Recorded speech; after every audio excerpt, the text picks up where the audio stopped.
Today, I really want to talk about escapism. I think it's something that is so seductive to our generation and seductive in this current political climate and where we are in the world.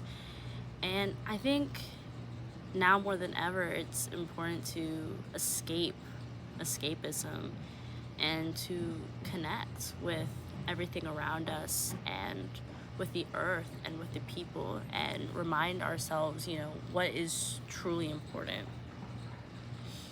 But I also think it's important to make practical, actionable steps to embody these principles of being grounded, of being in the present moment.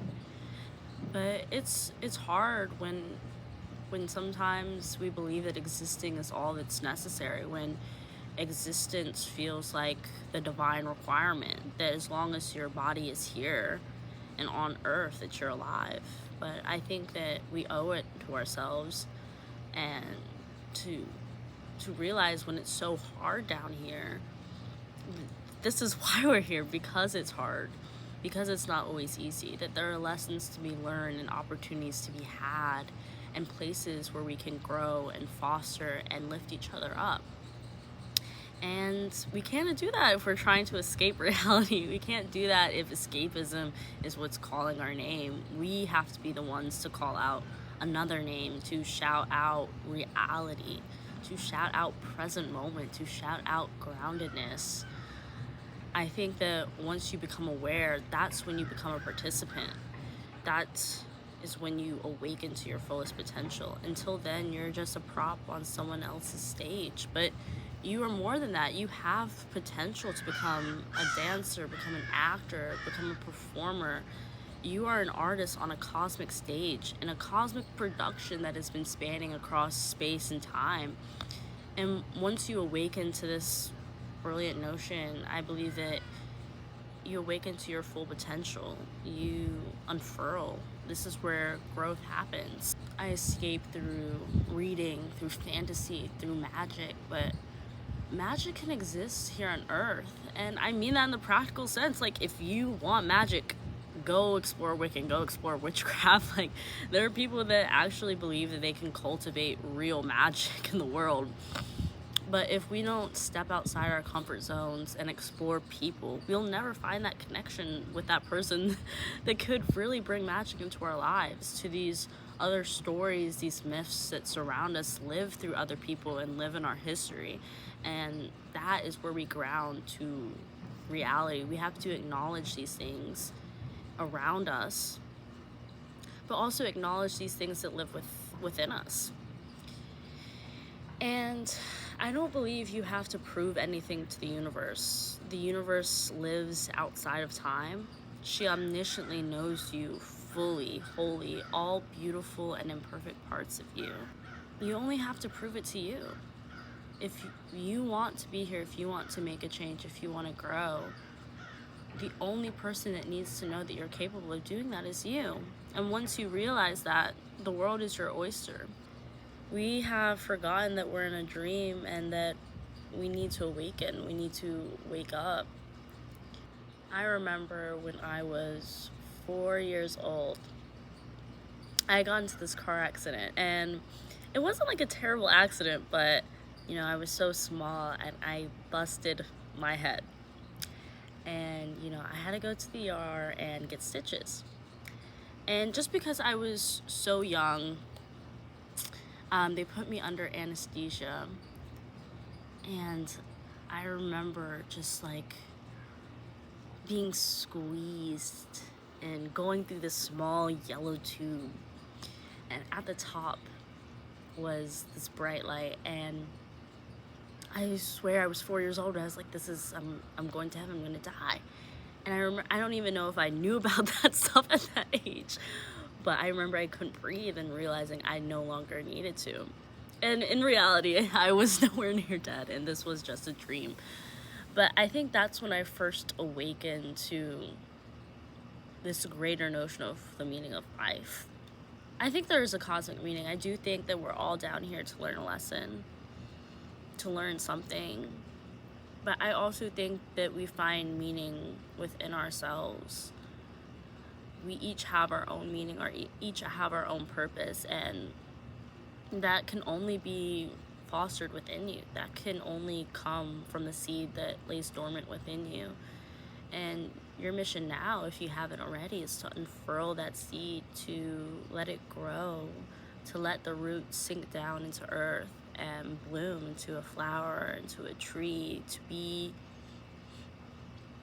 immortalized as your eternal being here on earth. You are eternal as a soul, but you as a person are eternal. You have existed as a fact. You are marked forever on this timeline. Like, you've existed. You will have always existed. It's happened. It happened. And I think once we recognize that, we can really ground down into our reality. And when I really escapism, it took a wake-up call, a really personal wake-up call, where I had no other choice but to be regrounded in reality. And it opened my eyes to the beauty of people, to the individual stories that exist within all of us. I used to believe that I was special, and I think that is something that exists in a lot of young people, like this special spark, this ambition, this individuality and creativity. But everybody is an individual. I'm an identical twin, and I'm so individual for my twin sister. Everybody's individuality and creativity is so sacred, and it took a huge wake-up call for me to acknowledge the individuality and the importance of each individual journey, each experience. And it also gifted me the ability to step away, to realize my role in everyone's life isn't as important as I think it is, that I am not as important as I think I am.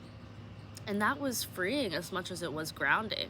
Escape can be seductive in the way that it's freeing. It feels free for a moment, but I think it's more so forgetting for a moment where you are. And when you zoom back into that reality, it's shocking, it's jarring. Everything comes crashing back down, your responsibilities, the stress. But stepping away from that need to escapism, it makes it less brutal, that coming back down into reality. When you find that place where you want to be in the present moment, when it's finally calling your name, it'll be a buzz, it'll be a roar, and then it'll hit you like a tidal wave of excitement, of life. You'll be alchemized to the truth of time and energy and space, but you have to respect it. You have to respect the divine timing and the universe. You must play its game. You can't tune in whenever you want, The radio station is always on. You have to be listening to the music. You have to be willing to listen to the offbeat R&B or the alternative rock that you're not into to catch that one song that you're gonna ride out your life to. The universe doesn't bend to your will. You can't just make up your mind. The universe doesn't live in your mind. I think consciousness is collective, and the laws of the universe work for everyone's shifting timelines. So tune into what's around you, tune into the music of the earth, and most importantly, tune into yourself, tune into your body. This is when your higher self will come through to you, when you start noticing your breath and you start living consciously. The universe doesn't respond to desperation or scarcity if you lean in and you tune into your body and prioritize your breath. Your existential panic alchemizes to excitement.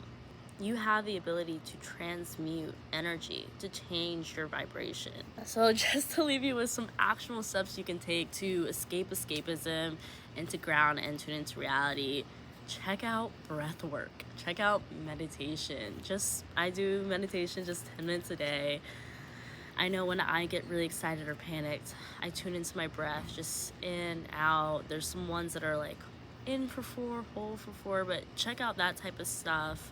I know that really helped me. If you're a reader, check out some self-help books or some poems, things that, you know, honor the myths of reality and not just fantasy. But yeah, that was my first little talk about groundedness and connecting with the earth and yourself. I hope that something resonated with you, and I hope that you can spare the time to subscribe and like, and just, you're gonna be okay.